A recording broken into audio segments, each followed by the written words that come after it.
and really thrilled to be here.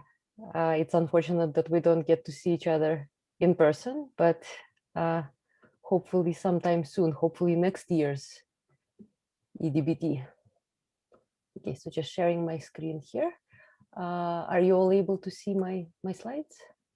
Yes, very well. Yes, and not the notes, right? Just to make sure. No notes. Okay, great. So let's get started.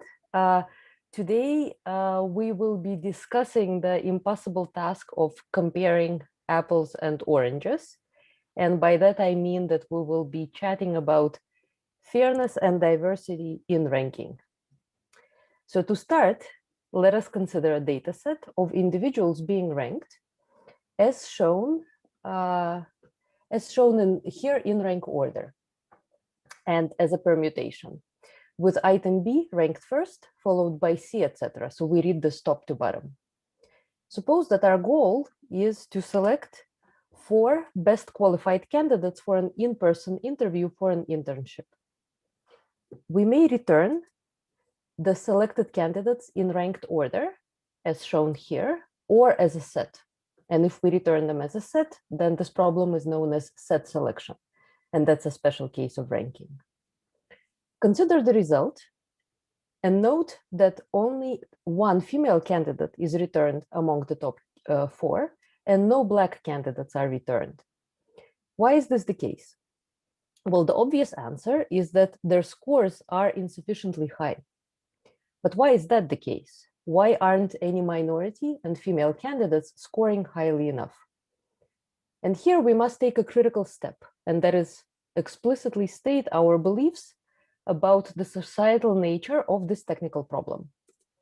I'm stating my beliefs here that are consistent with the goals of equity. First, I state that scores do not appropriately reflect applicants' current qualifications. I state that due to inadequate access to resources, Black race and female gender present systematic obstacles. And further, I assert that X1, a score on a standard mathematics exam, for example, is problematic for both groups, putting candidates who are both Black and female at a double disadvantage. And this potentially leads to intersectional discrimination. In my example, this disadvantage is entangled in a single scoring attribute, X1. Further, I assert that current qualifications should not fully determine access to developmental opportunity and to future ability to compete. Why am I saying this here? Well, note that this point of competition is for access to an internship, not a full-time position. So this is clearly a developmental opportunity. The challenge, conceptually and technically, is what assumptions do we make about the nature of this disadvantage? How do we model it?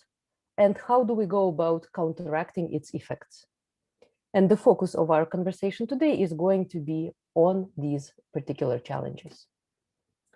My interest in what we are now calling responsible data science started in 2011.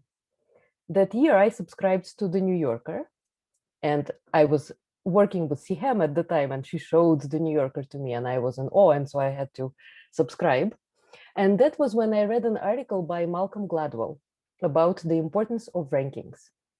In his article, Gladwell starts by explaining just how arbitrary a ranking can be and how influential, starting with an example of a ranking of sports cars, where you can easily get every permutation by suitably changing the scoring formula, and then immediately diving into the high-stakes game of college rankings. Gladwell speaks about how values and beliefs can be silently legitimized by technical choices, and about the power that numbers, data, technology hold in society, setting social standards, hiding behind proxies, and comparing apples and oranges with far-reaching impacts. I would like to start our conversation today by setting the stage, discussing 2 types of algorithmic rankers, the fairness goals that we may want to pursue, and what bias mitigation objectives may correspond to these fairness goals. I will then describe several recent methods for making score-based rankers fair. These methods are divided into three uneven, unequal categories. They are intervening on the ranked outcome, on the score distribution, or on the ranking function. And I will speak to them in this order. I will close with some thoughts on the general direction of this work of comparing apples and oranges, and more apples yet. So let us make our running example more concrete. Consider a college admissions officer who is selecting candidates from a large applicant pool. Each applicant is associated with several demographic or socioeconomic attributes.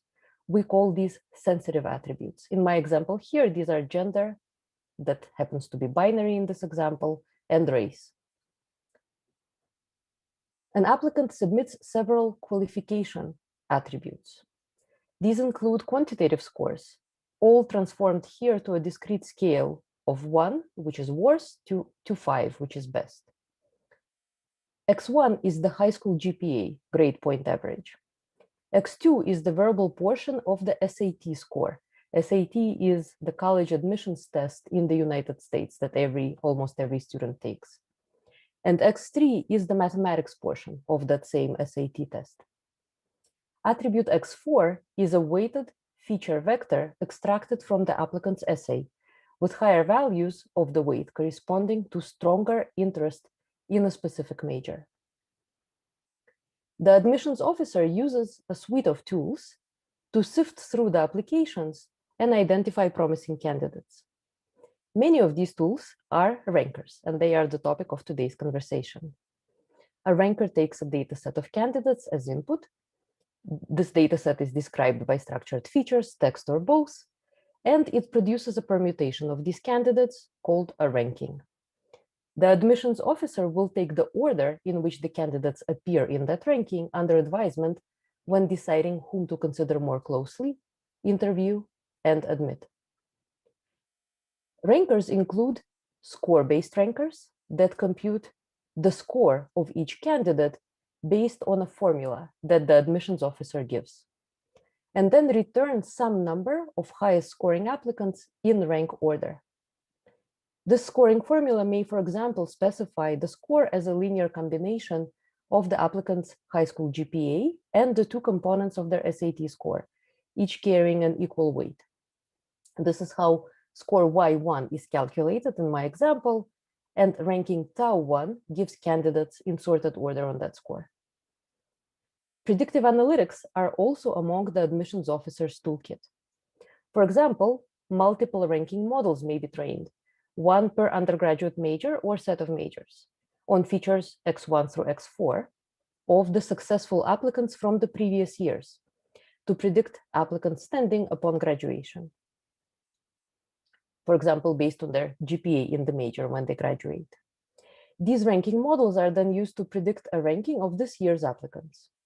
In our example, score feature Y2 predicts performance in STEM, science, technology, engineering, and mathematics, such as computer science, economics, and math, and leads to ranking tau2, while feature Y3 predicts performance in a humanities major, such as literature or arts, and leads to ranking tau3. To recap, a ranker takes a data set of candidates described by structured features, text, or both as input, and it produces a permutation of these candidates called a ranking. A decision maker, like an admissions officer, may then consider the candidates in rank order, or they may take the top K candidates, again, either in rank order or as a set. In our example, a ranker is a decision support tool. It helps an admissions officer select candidates based on the policies adopted by the college and admit students who are likely to succeed, complete the program with high marks, and graduate on time. This can be seen as a utility goal. Who form a demographically diverse group, both overall and in each major. This is a diversity goal. And also, when making their decisions, the admissions officer may realize that students' scores should be taken with a grain of salt because they may be biased. And this finally corresponds to a fairness goal. We will now take a couple of minutes to discuss bias.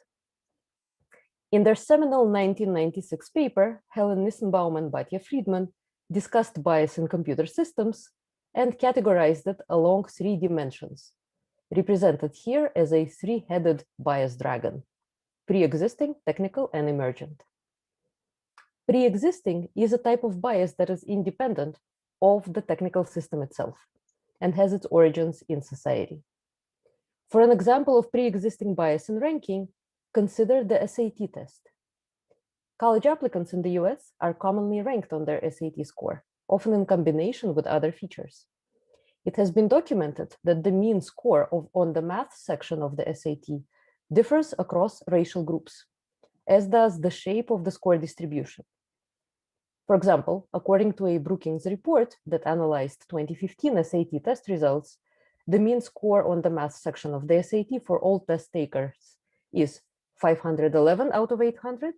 The average score for Blacks is 428, and for Latinos is 457, significantly below those for whites and Asians, which are 534 and 598 respectively. The scores of Black and Latino students are clustered towards the bottom of the distribution, while white scores are relatively normally distributed and Asians are clustered at the top. This disparity is often attributed to racial and class inequalities encountered early in life and presenting persistent obstacles to upward mobility and opportunity. Technical bias arises from technical constraints or considerations, such as the screen size or a ranking's inherent position bias, and that is the geometric drop in visibility for items at lower ranks compared to those at higher ranks. Position bias arises because in Western cultures, we read from top to bottom and from left to right.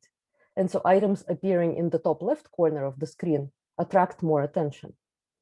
A practical implication of position bias in rankings that don't admit ties is that even if 2 items are equally suitable for a searcher, only one of them can be placed above the other in a ranking, suggesting to the searcher that it's better and should be prioritized.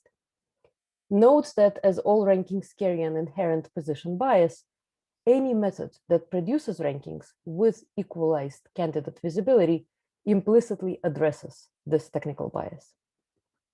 Finally, emergent bias is the type of bias that arises in the context of use of a technical system.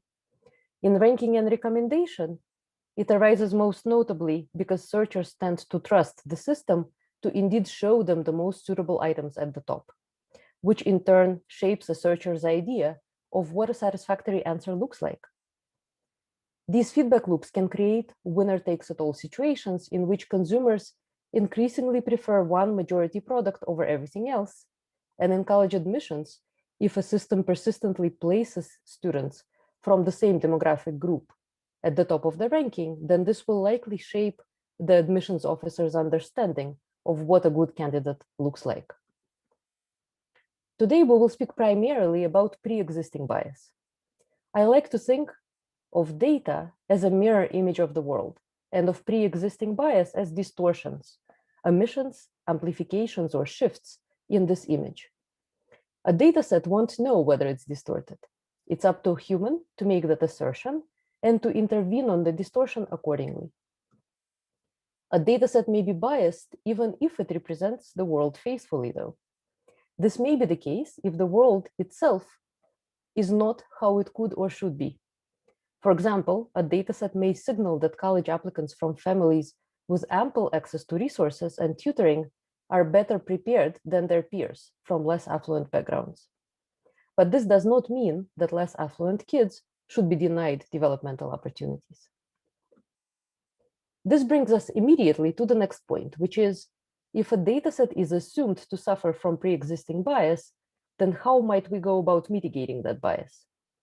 On this point, political philosophy can give us useful guidance. The particular notion we would like to look at is equality of opportunity, or EOP. EOP is a broad concept, but all EOP views have this in common. An EOP respecting society eliminates barriers to achievement that are irrelevant and arbitrary. That means that personal characteristics that simply don't matter in a given context like baking skill or beauty or race or class in most employment contexts, don't improve your access to desirable positions in that context. And conversely, these characteristics don't hurt anyone's access to positions either. Fala Arifkan, Eleni Manis, and I presented a tutorial at this year's ACM Fact Conference on the links between equality of opportunity and algorithmic fairness. And we also produced a comic book on this topic. Here, I will very quickly recap two notions from that much broader topic that will be relevant for us today. And I welcome you, of course, to look at the comic for more details.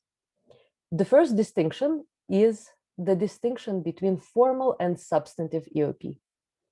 Formal EOP states that a competition is fair when competitors are only evaluated on the basis of their relevant qualifications. In any contest, the most qualified person wins. This view rejects qualifications that are irrelevant for the job. For example, hereditary privileges or social status, like being an aristocrat, won't get you the job. However, formal EOP makes no attempt to correct for arbitrary privileges and disadvantages that can lead to disparities between people's qualifications. For example, because of the way that society has been set up, being a woman might preclude you from getting certain opportunities to build qualifications. The resulting disparities in your qualifications compared to male candidates is not something that formal EOP view seeks to correct for. Instead, the formal view emphasizes that the decision to give you the job will not be explicitly based on your gender. This view has been operationalized in algorithmic fairness as fairness through blindness. Now, in contrast to formal EOP, substantive EOP aims to provide people genuine opportunities to build their qualifications so that at the point of competition, they have a fair chance at success. Here in this talk, we will discuss the luck egalitarian version of substantive EOP that I will discuss very quickly next. The luck egalitarians say that our outcomes should only be affected by our choice luck, our responsible choices. No effects of brute luck from having rich parents or getting struck by lightning should be allowed to stand. Luck egalitarians gather around the communal fire, forsaking all disparities in talent and effort in favor of unicorns on rainbows. And you will notice here that even our unicorns are not all white or pink. Some of them are brown. Our mascots for the luck egalitarian worldview are Dworkin and Romer, and their majestic unicorn muses. The motto of the luck egalitarian is, "Nothing that you did not choose for yourself should affect your life prospects." This seems extremely attractive, but the hard question is, how can we separate the effects of luck from the effects of responsible choices? This seems very much impractical. Romer gives us a version of EOP that can in fact be operationalized. He says, instead of trying to split candidates' qualifications into effects of brute luck versus choice luck, we can identify certain matters of brute luck, such as race, gender, disability, etc., that we know impact a person's access to opportunities to develop qualifications. We can then make a fair hiring or college admissions decision by ranking candidates in their effort circumstance distribution, comparing people with other people of the same circumstance. Romer compares people only to others in similar circumstances, effectively controlling for irrelevant choices. That is, apples are compared to apples, oranges are compared to oranges, and bananas are ranked relative to bananas. Having briefly discussed bias and equality of opportunity, let us now return to algorithmic rankers and ask how we might go about implementing bias mitigation in them. How we do this depends on the kind of a ranker we're working with. We consider two types of rankers, score-based and supervised learning, also known as learning to rank.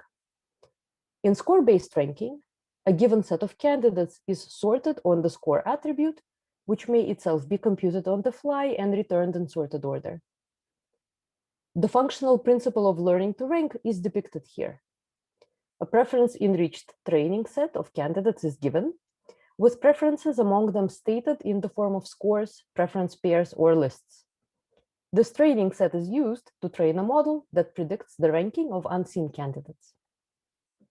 To mitigate bias in learning to rank, we may develop a pre-processing method that seeks to mitigate discriminatory bias in the training data and have the advantage of early intervention on pre-existing bias.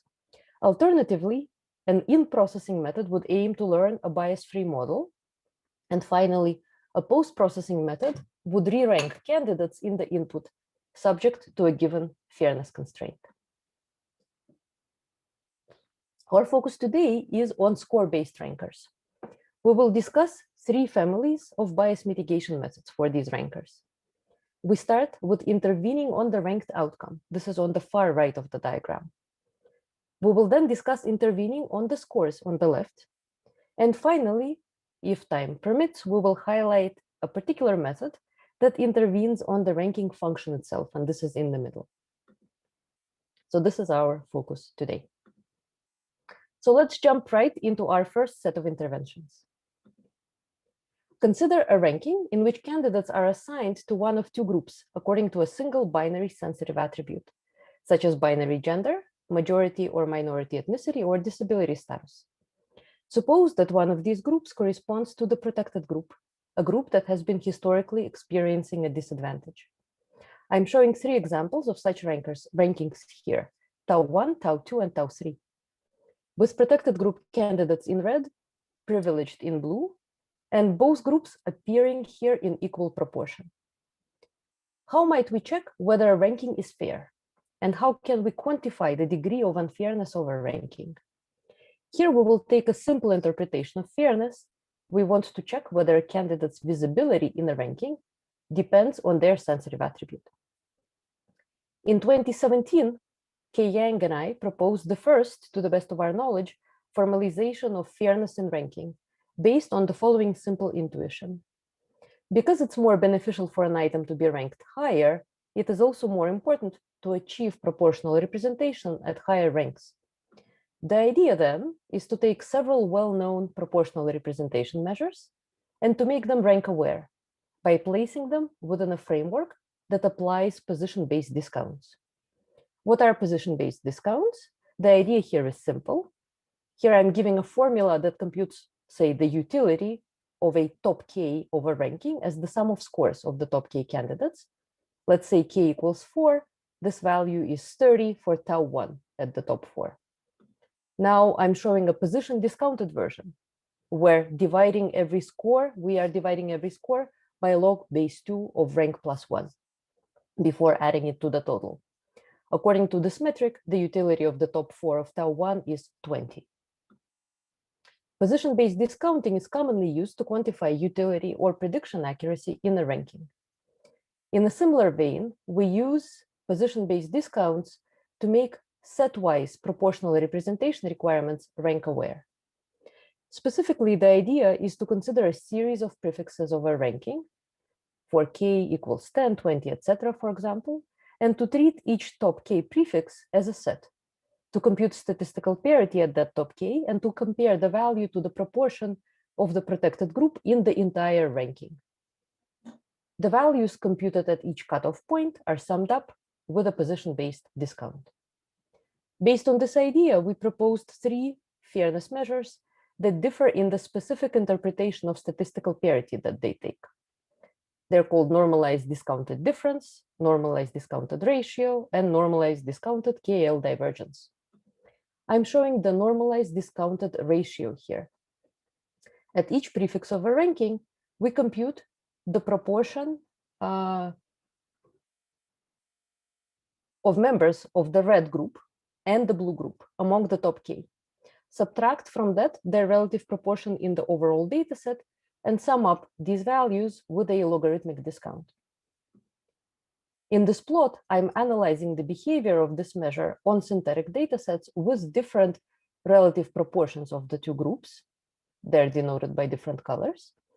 By checking what value this measure takes on, shown on the y-axis, in an experiment in which blue and red candidates are first ranked separately and then merged by a process that decides whether to place the blue candidate above the red by flipping a coin with the probability on the x-axis that we're calling the fairness probability. On this slide, I'm showing another proposed measure called normalized discounted KL divergence that quantifies the expectation of the logarithmic difference between two discrete probability distributions, pk, that represents the proportion in which groups, red and blue, are represented at the top k, and q, that represents their proportion in the overall ranking. RKL is more general than the ratio measure I showed earlier because it can be used for sensitive attributes of cardinality higher than 2. It's also smoother, as can be seen on the plot on the top right, and so can be used more easily in a learning to rank framework. But that conversation is for another time, since we're sticking to score-based rankers today. So to wrap up, this is an early work on fairness and ranking. It works for a single sensitive attribute. And here I'm only showing performance for binary sensitive attributes, male or female, disabled or not.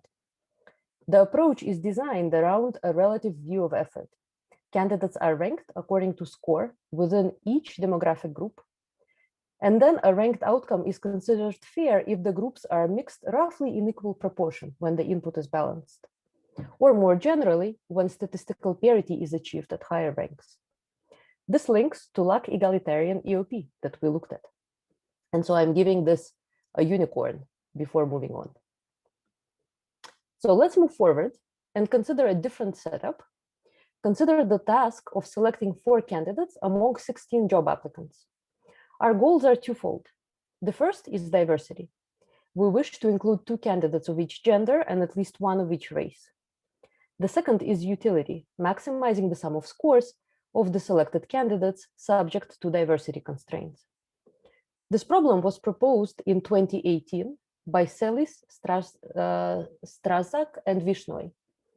They called it the constrained ranking maximization problem and studied it formally. We see an instance of this problem here.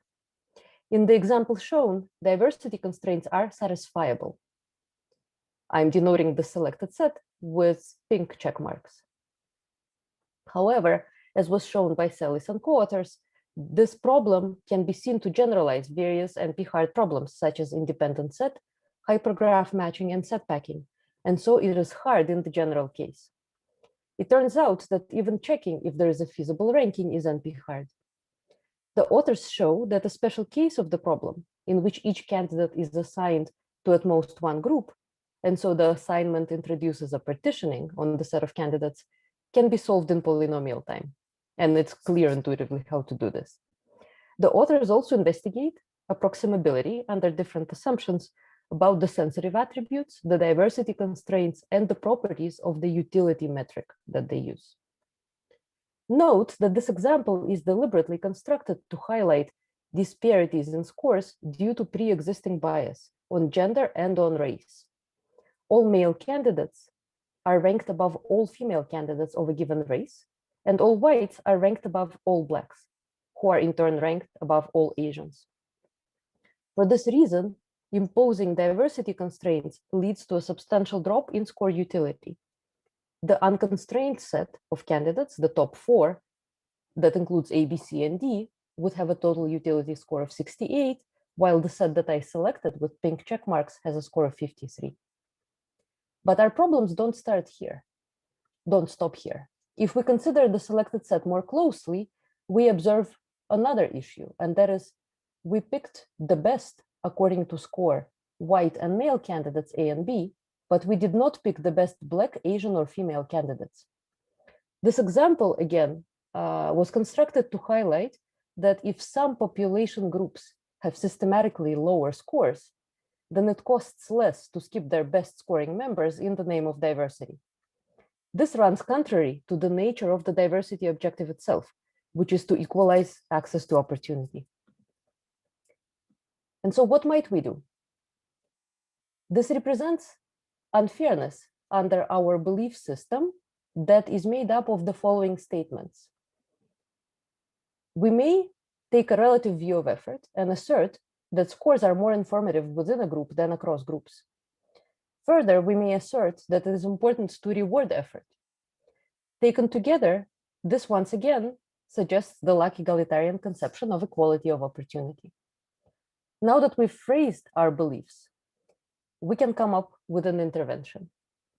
Consider the set of 4 candidates with purple marks next to them, A, C, E, and F. The set still meets the diversity requirements, and it now contains the top scoring candidates of both genders, not just male, and the top white and black candidates. And so it's much better in terms of rewarding effort across groups. How do we go about designing an intervention that is going to allow us to deal with these trade-offs between diversity, utility, and fairness in accordance with the stated beliefs? Well, one way to do this is to compute unfairness for a group like the female candidates as the ratio of the lowest scoring selected candidate, G would score 10, and the score of the highest scoring skipped candidate, and that is C would score 16. We call this measure IGF ratio, where IGF stands for in-group fairness. IGF ratio is 1 for the male group, since the lowest scoring selected candidate has a higher score than the highest scoring skipped one. We compute IGF ratios analogously for white, black, and Asian groups. This particular way to measure unfairness within a group is, of course, not unique. There are other possible measures. In the paper, we proposed another one that's called IGF-AG, and I don't have time to discuss it right now, but it has a similar flavor, only it aggregates some of these loss values. So armed with these measures, we can now design an intervention. And we do this by devising an integer linear program that simultaneously encodes diversity constraints and balanced utility across groups. And we run experiments on real and synthetic data sets, showing that the utility cost of balancing fairness is low in most cases. And most importantly, as I'm presenting here, and these are results of experiments based on the medical expenditure panel survey dataset, MEPS, I'm showing that the disparities, the distances in IGF loss on the y-axis indeed are reduced after our intervention. This is on the right. The lines on the right are much closer together, and they are closer to 1, even for smaller groups. So let me pause for a couple of minutes to take clarification questions, and then we will continue with the rest of the presentation. Thanks, Julia. We have a question from Angela. Angela, do you want to kind of turn on your camera and ask a question, or just ask a question live? Yes, sure. Julia. Hi, Angela. Can you hear me? Yes. Yes. Yeah, I was wondering what is the impacts of noise and low quality in the data on the ranking in both, fairness, for both fairness and diversity, and then utility of the results. Yeah, so do you assume that your data is sanitized, has been sanitized beforehand, or do you work with the raw data? This is a great question. So in this talk today, I'm not going to be addressing things like missing values, for example, and how do you impute missing values. And I will not be addressing data quality head on, except to say that pre-existing bias in the data is a kind of a data quality issue. There is another line of work that I'm pursuing with Sebastian Schelter and Stefan Grafberger, who I think is here, where we are looking at the impacts of data quality on results upstream, and we observe that it is often the case that data is of poorer quality for historically disadvantaged groups for any number of reasons. And that if we're not careful about tracking our data as it travels and making sure that the, let's say, missing value imputations that we take are appropriate and are work equally well for the majority group and for the minority, we will be amplifying with technical bias, essentially, the pre-existing bias that is there. So this is a very important question, and I'm really glad that you're asking it, because this is an opportunity for the data management community to speak in this space very prominently, right? But fairness is really just about things that we can tangibly, hopefully measure, right? And it's about how well are you able to make a prediction for somebody. Thank you very much. We have time for maybe one quick question. If someone else has one, feel free to unmute yourself and ask.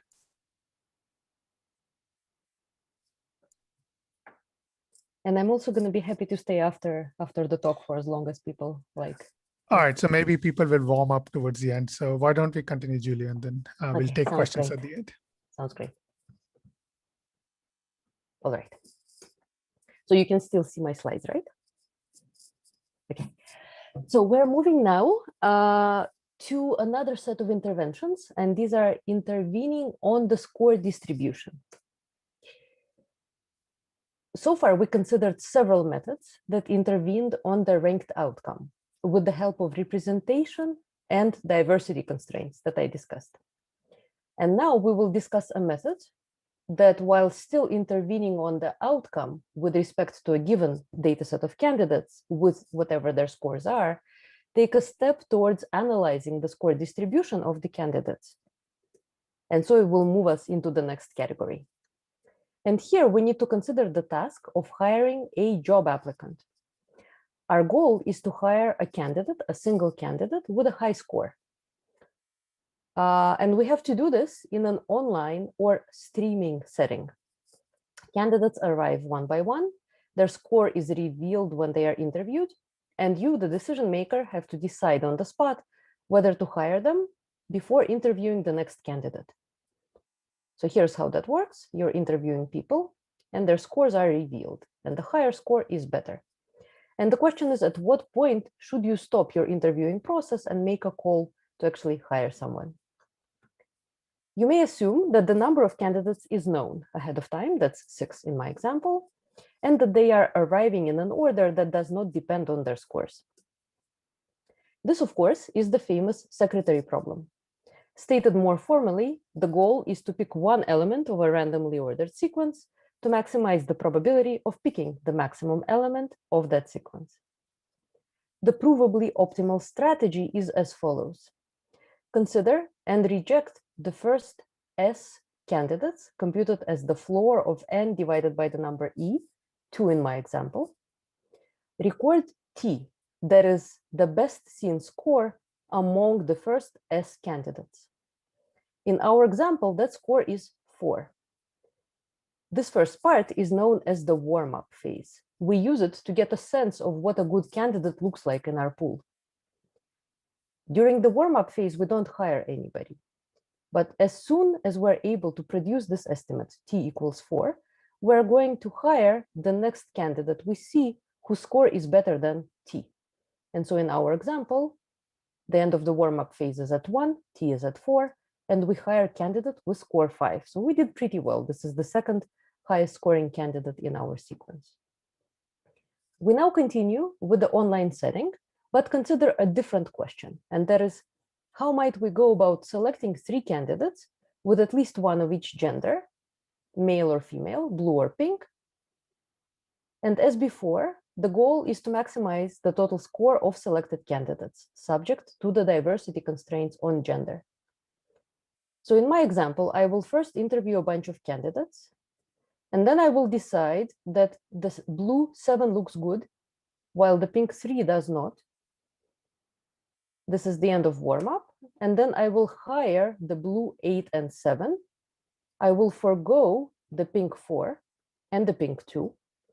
And at the end, I will be forced to hire the last remaining pink candidate with score 1 to adhere to my diversity constraints. And in doing so, I'm foregoing higher scoring pink candidates. This is problematic, again, under the already familiar lack egalitarian equality of opportunity view. The problem is that in my strategy, I've taken an absolute view of effort. And this corresponds to Rawlsian EOP that we didn't discuss, but that's essentially what we take it to mean, rather than a relative view of effort. So how do we go about addressing this issue, operationalizing our beliefs? We devise a different strategy. where we estimate scores separately per group. Then the pink 3 will look good during warm-up, and we will hire the pink 4. We developed several methods that work in this vein in the paper and ran a systematic study to show that per category warm-up is crucial if we expect there to be differences in score distributions across groups. I'm showing this here in more detail because this is an important, intuitive, but important result. In our experiments, we showed systematically that when a score distribution difference is expected between groups, in this example, the A's are blue and their scores are lower than the scores of the B's that are in green, then having per group warm-up is crucial. It allows us to hire the best among comparable candidates in each group, as shown on the left. On the right, I'm showing the results of a common warm-up period, where values for the blue candidates are far lower than 1, meaning that we're really getting suboptimal candidates for that group in terms of utility. In this last development, we saw how one might go about estimating score distributions separately per group, and to use that information for set selection. In what follows, I will discuss a method that intervenes on the score distributions themselves to level the playing field. So for the final method in this segment, consider again a dataset of candidates with specified gender and race. This dataset is used by a moving company to hire k=4 best qualified candidates. Note that score attribute X in this case represents a candidate's weightlifting ability. To work as a mover, you have to be able to lift weights, to lift furniture, and the higher value is better. Outcome Y represents the candidate's final qualification score. Candidates are ranked in decreasing order of Y. The process by which Y is derived is hidden from us, but we do observe each applicant's attributes, including their sensitive attributes, their qualification X, and their score. And we may have reason to believe, based on our knowledge of discriminatory practices and hiring, that gender and possibly also race impact the qualification score. So these are the top 4 candidates that would be hired. Once again, the problem we observe is that weightlifting ability may depend on race and on gender. Now, what are our beliefs? We state our beliefs here in the form of a structural causal model, or SCM. An SCM is a directed acyclic graph where vertices represent observed or latent variables, and edges indicate causal relationships from source to target vertices. The arrows pointing from gender and race directly to Y encode the effect of direct discrimination, explicitly taking into account gender or race when making hiring decisions. We want to check whether such links exist in our data, and if so, to break them, and they're shown here in pink. Additionally, the SCM can encode indirect discrimination. G and R both impact Y through weightlifting ability X. X is called the mediator variable. Now the question is this actual discriminatory signal, or is it useful signal? Should we allow gender and race to impact X, weightlifting ability? Now we have the flexibility to state that the impact of race on X is determined to be in effect in our data set. If it is determined, then it would be disallowed. So we're going to color that edge from R to X pink, meaning we don't accept that there should be any impact of race on perceived weightlifting ability. However, the impact of gender on weightlifting ability can be considered legitimate. The statement that we want to make is that given an equal ability to lift weights, neither race nor gender should matter. And in particular, gender shouldn't matter. So the SCM on the right encodes these beliefs. In it, X is treated as a resolving mediator with respect to gender, but not with respect to race. And this is denoted by the color of the edges. How do we go from our beliefs stated as a structural causal model to an intervention. The idea is to compute scores, treating each individual in the sample as though they had belonged to one specific intersectional group, Black women in this example, because they are doubly disadvantaged, and then rank on these scores. In a nutshell, the counterfactual score Y is computed by replacing the observed value of a sensitive attribute, for example, white male, with the counterfactual value, Black female, and then propagating this change through the DAG. Any direct descendant of gender or race has its value changed by computing the expectation for the new value of the sensitive attribute. And this operation is iterated until it reaches all the terminal nodes that are descendants of any of the sensitive attributes. If a mediator variable is non-resolving, then its value will be set to its counterfactual value in the process. If, however, it is designated as resolving, then we keep its observed value. The framework supports mixed resolving variables of the kind used in this example. When gender is treated as resolving with respect to weightlifting ability X, but race is not, we depict it as this. The resulting ranking will be counterfactually fair, and we will use it to assign outcomes, to decide whom to hire. For example, in the case of a mixed resolving variable, in the counterfactually fair ranking, the outcome, the rank distribution, is the same for each person based on their actual data as it would have been in a counterfactual world where their mixed resolving variable was influenced by one set of sensitive attributes, but not influenced by another set.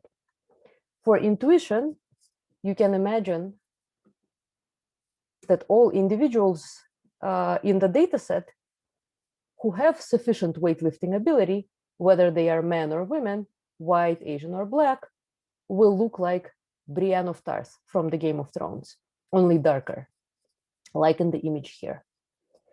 Additional details, including experimental results that showcase the flexibility of our proposed method, can be found in the paper. I do have just a couple of minutes, so let me zip through intervening on the ranking function by looking at the geometry of score-based rankers. And here, actually, I might, for the most part, skip it, but the idea here is that when we are given a data set in which there are item scores and we know what the scoring function is on which we will rank, that scoring function is specified by a decision maker using weights that may be arbitrary. For example, a user may say that attributes x1 and x2 have an equal weight in the score. And why not 0.45 of x1 and 0.55 of x2?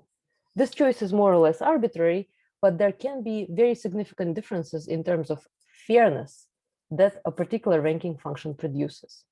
And so the goal of this work that was led by Abola Sude and was done in collaboration with Jagadish and Gautam Das is to find a fair ranking function f prime by choosing a combination of weights that would be similar to the original function f and yet would be fair according to some fairness oracle. And this is done through a very nice geometric interpretation. The idea here, the key idea, is that although there are very, very many ranking functions to potentially consider, we should only be looking at those that induce an ordering exchange. And these are the ranking functions that change the relative order between some pair of points in a data set. Because these are the functions where the oracle may change its mind and consider the outcome fair that was considered unfair before. So now some closing thoughts. We talked about fairness and diversity in ranking. We also considered set selection, and we looked at a bunch of ways to mitigate unfairness based on some explicitly stated beliefs. An important point here is that the kind of fairness that you want is not going to be enough to respond to all of the needs that we may have of our algorithmic systems.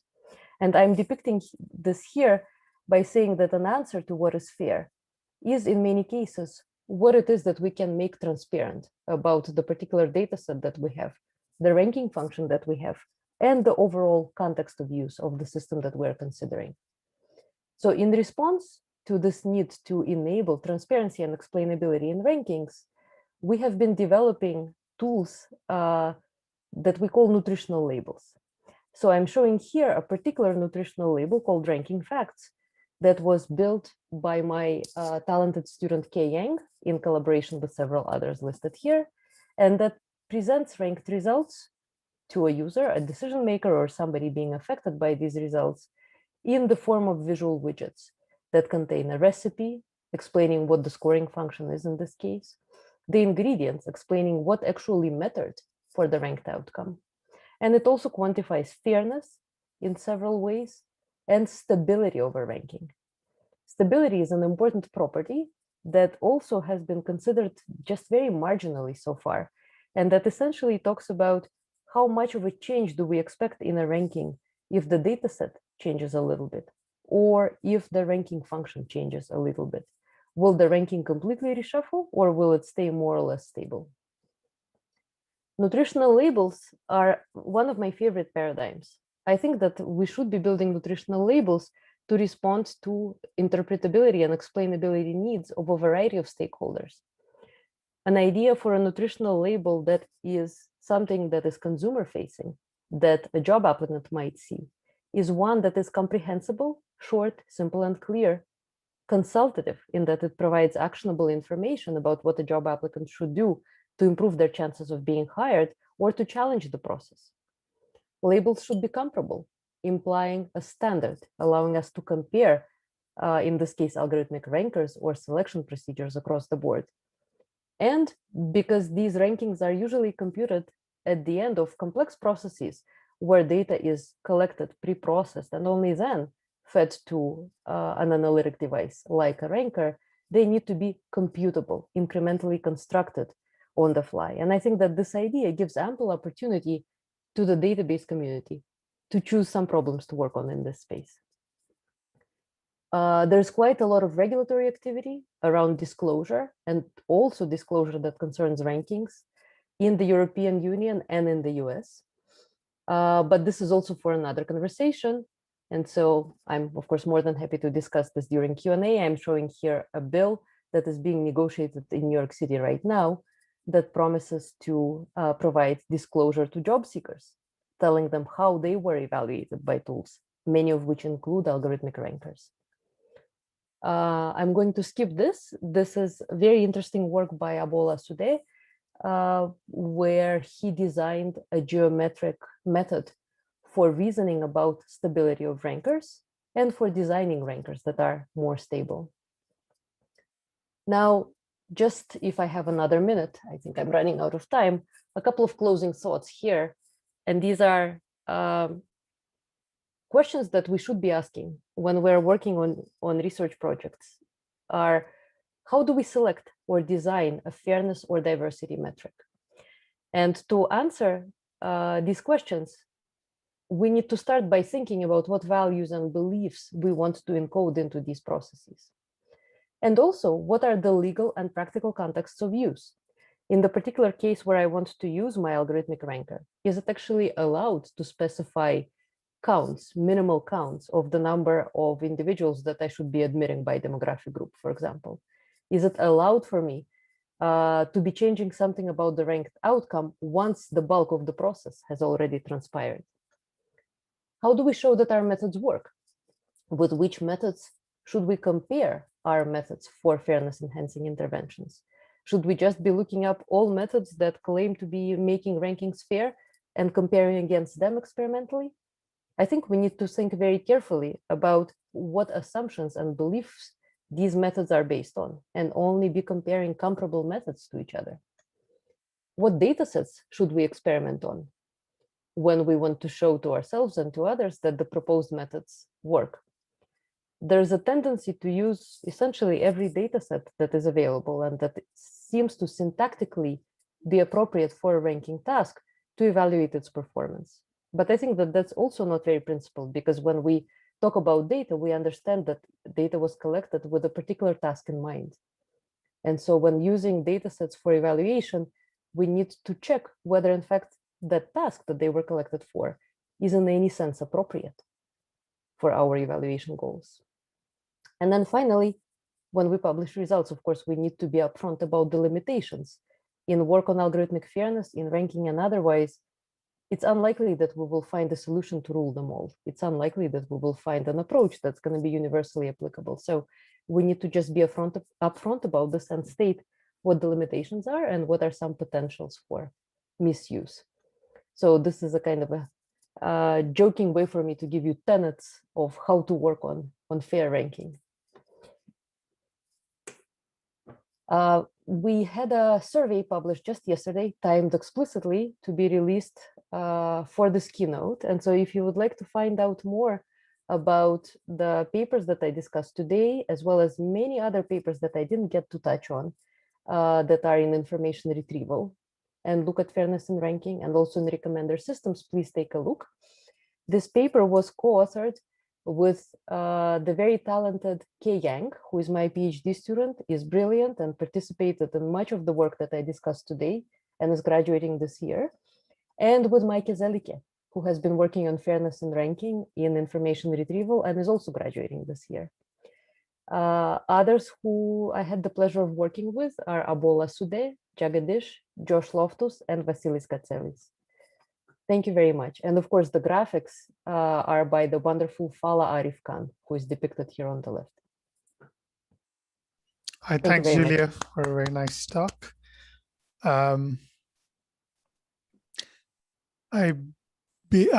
Just some quick operational notes. If you want to stick around and talk with Julia more, this Zoom meeting room will continue. And this is kind of the discussion room. We have a question from Sahem. Do you want to kind of speak up? Yeah, thank you, Julia. This is such a great talk, and as usual, very elegant. So I had a bunch of questions. I think maybe I'll just select one or two, but one thing that seems to me very important is this. I mean, there's this assumption that we know what the sensitive attributes are and the discriminatory patterns are. And so as soon as we know that, then we can reason about all of that algorithmically and then say, you know, that we can look at group fairness based on those attributes. But at the very beginning of your talk, you started hinting at, and maybe I got it wrong, the fact that, you know, the discriminating based on other things than these attributes, these known or sensitive attributes, is the problem. You know, such as pre-existing conditions, and I'm wondering, just from as a computer scientist, you know, what should we, how can we look beyond, you know, these predefined set of attributes that define, you know, the groups that we're, you know, that are considered discriminated against or not? Do you have any thoughts about that? Yeah, that's a wonderful question. Thank you, Sihem. I have a couple of thoughts, and one of them is that even if we know what some attributes are based on which we know that there has been discrimination and that are legally protected, right? Even in that case, it's difficult for us to understand whether signal that comes from these attributes is legitimate and in what way these attributes are linked. So there is this paper that we are now reading and following up on called Race as a Bundle of Sticks, that talks about how you even define race, for example, right? And then one example here is race and disability status in the United States are non-independent. People who are African Americans receive lower levels of care and so are more likely to become disabled, right? So how do you draw these structural causal models, let's say, right? In which there is a dependence between protected attributes, and how do you reason about these dependencies? Is it actually a practical method that you can operationalize? So that's one point. The other point, Sihem, that you're making again is very, very important, and that is we know, coarsely speaking, what the groups are against which we are protecting legally today. But taking disability status again as an example, and I'm showing here the New York City bill that is being negotiated. disability is not a monolithic category, right? Different individuals experience disabilities in different ways and would require different accommodations and would have different limitations. So in the context of algorithmic hiring, to be doing something like a bias audit that we as technologists can help define and help execute won't take us very far to protect against disability-based discrimination, because people don't disclose their disability status. And even if they do, again, it's not a monolithic category. So there, I think that the answer to this question of what is fair is what can we make transparent, and where can we and how can we enable meaningful, actionable recourse. For example, by showing people a nutritional label, by showing a job seeker a nutritional label that says, you weren't hired for this position because you weren't able to quickly enough tell apart red dots from green dots on the screen. And that's a dumb example, but it's somewhat realistic. And then they would say, oh, of course, because I'm colorblind, I cannot tell apart these dots. So I'm going to go and challenge you and say, you should not be asking me this because this is discriminatory, A, and B, it has nothing to do with the job for which I applied, right? So what can we make fair? I think, again, it's very difficult, but it hinges on what can we make transparent. And I'm going to show my favorite picture here. I'll leave it up. My students didn't know immediately what it represents. I hope that you all do. I hope that answered at least some of your question, meaning it's hard. Did. Yeah. It did, yeah, of course. Yeah. Thank you. Yeah. If there Thanks, is no Sam. other question, I do have one, but I have to go. But I don't know. Yeah. Okay. So what do you think is the best way to implement affirmative action from the perspective, of course, of what you presented, right? The interventions on data, the interventions on the rankings at the end, or on the scoring function itself, from a technical viewpoint. I think it depends on where you can use the technique. It's very difficult for us to say things that are going to hold true in the context of use, right? So I actually think that as much as you can do at the pre-processing end, that's always better, right? But you also need to know how your data is going to be used to make these decisions. And so that essentially compels you to know the entire pipeline ahead of time. It's really, really hard to say. I mean, I'm a big fan, as many others these days, of causal methods. And this is why I ended with structural causal models. But they also have their challenges, right? You actually need to know that the model you're postulating makes sense, that it's appropriately capturing the legal context and the value frameworks, and that you're able to recover the structure that you're looking for from the data. So it's hard to answer that question. Yeah, thank you. All right, thanks, Sam. If anyone else has a question, feel free to unmute yourself and ask your question. Please do turn on your video if you can. Maybe I have a last question. No.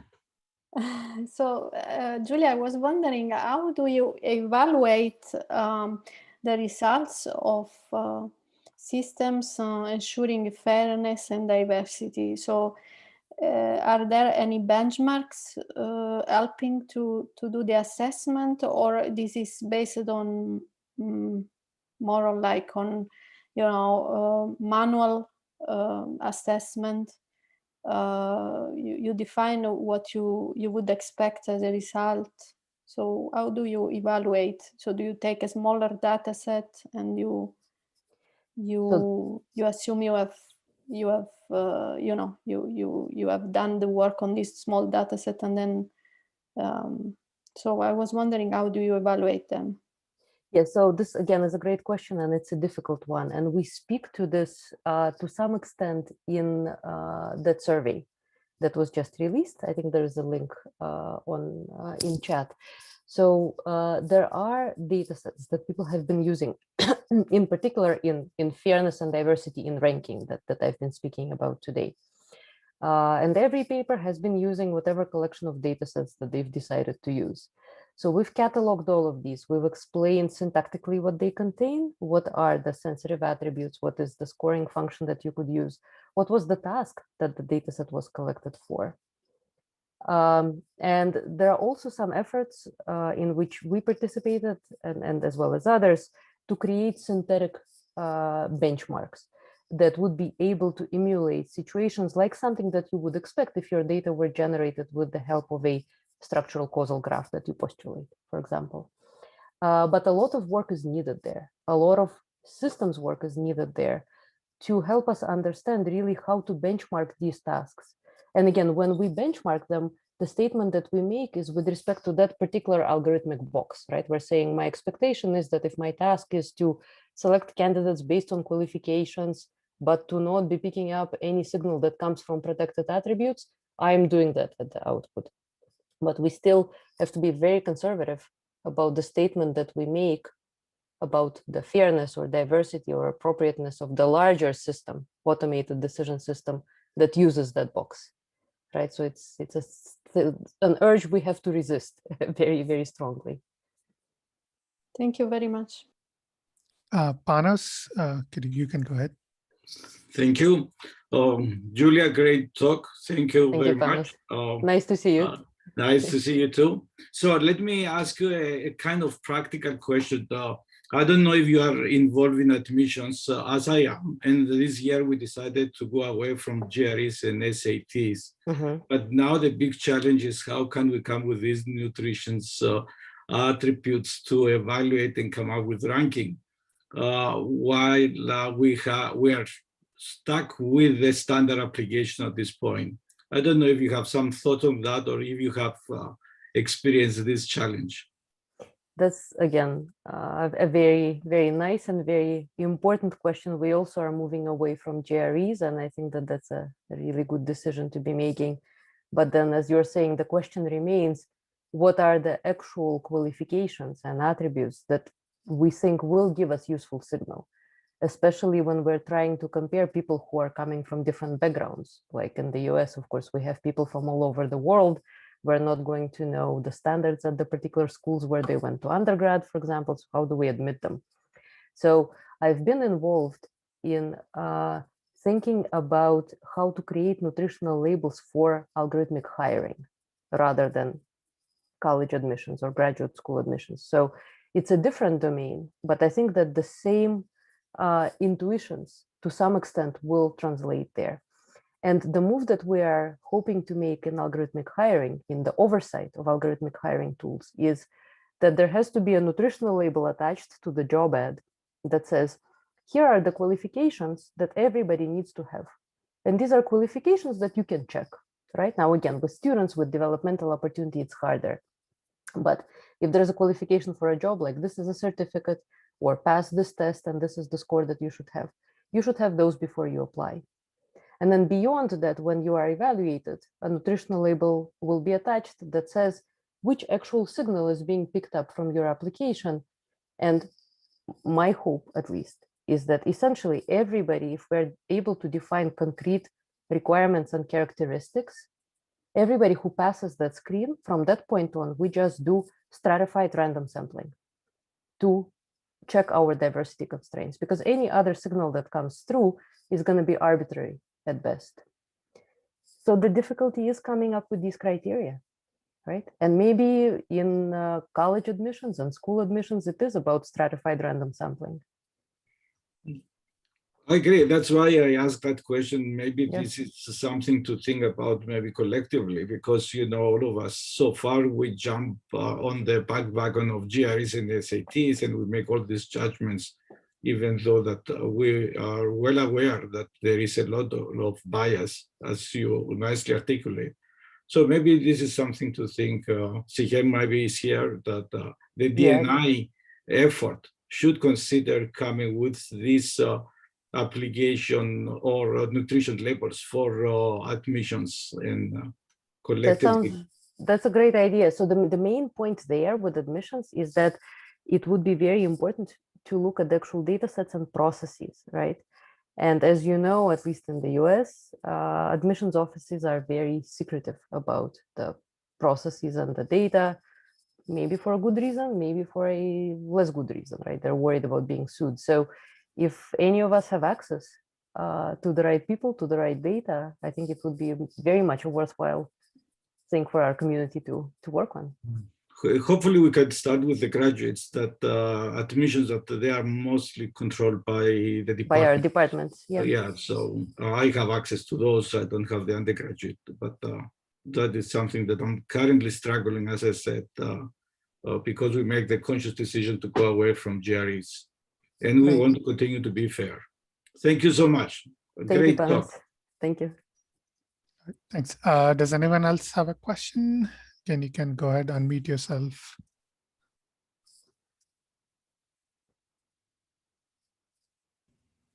Hi, Julia. I had a question about the fairness oracle you mentioned at the end. If you could talk more about how you guys think about that when you're constructing the beliefs and how the fairness is going to be applied when you're trying to correct for bias in the decision-making process. Yeah, so the fairness oracle is a kind of a mental construct, really. So suppose that there was a fairness oracle. Suppose that there existed a box that you could give a ranking to, and it would tell you whether or not it's fair. And it can be as simple as just, does the ranking meet my, say, diversity or representation requirements at the top K or in every prefix of the top K. It could be as complex as checking whether the people that are being selected are uniformly around the top of their respective groups, right? So am I not only selecting the top scoring white men, but then just some black women from the bottom of the list, right? Or a random sample. So your oracle can encode whatever value framework, whatever belief that that you would like. And the question that was asked in that paper and that Abol Asude answered convincingly, very nicely with the help of computational geometry tools is, how would you then navigate the space of all possible rankings, assuming that your scoring function is based on attribute weights in particular, and it's a monotone aggregation of these weights.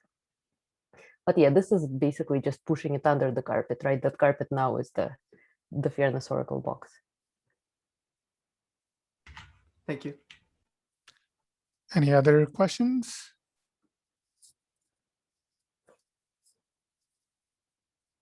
So maybe, Julia, I'll ask one question. I think you kind of alluded to this throughout the talk, but one thing I'm curious to hear your thoughts on is, as you mentioned, like, you know, there's, for example, no one definition of fairness, or it depends on context and things like that. And one of the things we do as computing folks is we are very much enamored with the technical stuff, right? So give us a definition, we'll build the system to do it. But to kind of get those definitions, you really need to talk to people on the ground, right? It's like the domain experts and stuff.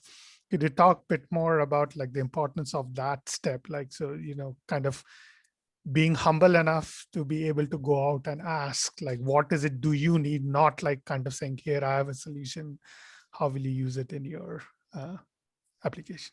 Yeah, so this is actually something that I've been spending the bulk of my time doing, and that is trying to understand how to understand the requirements.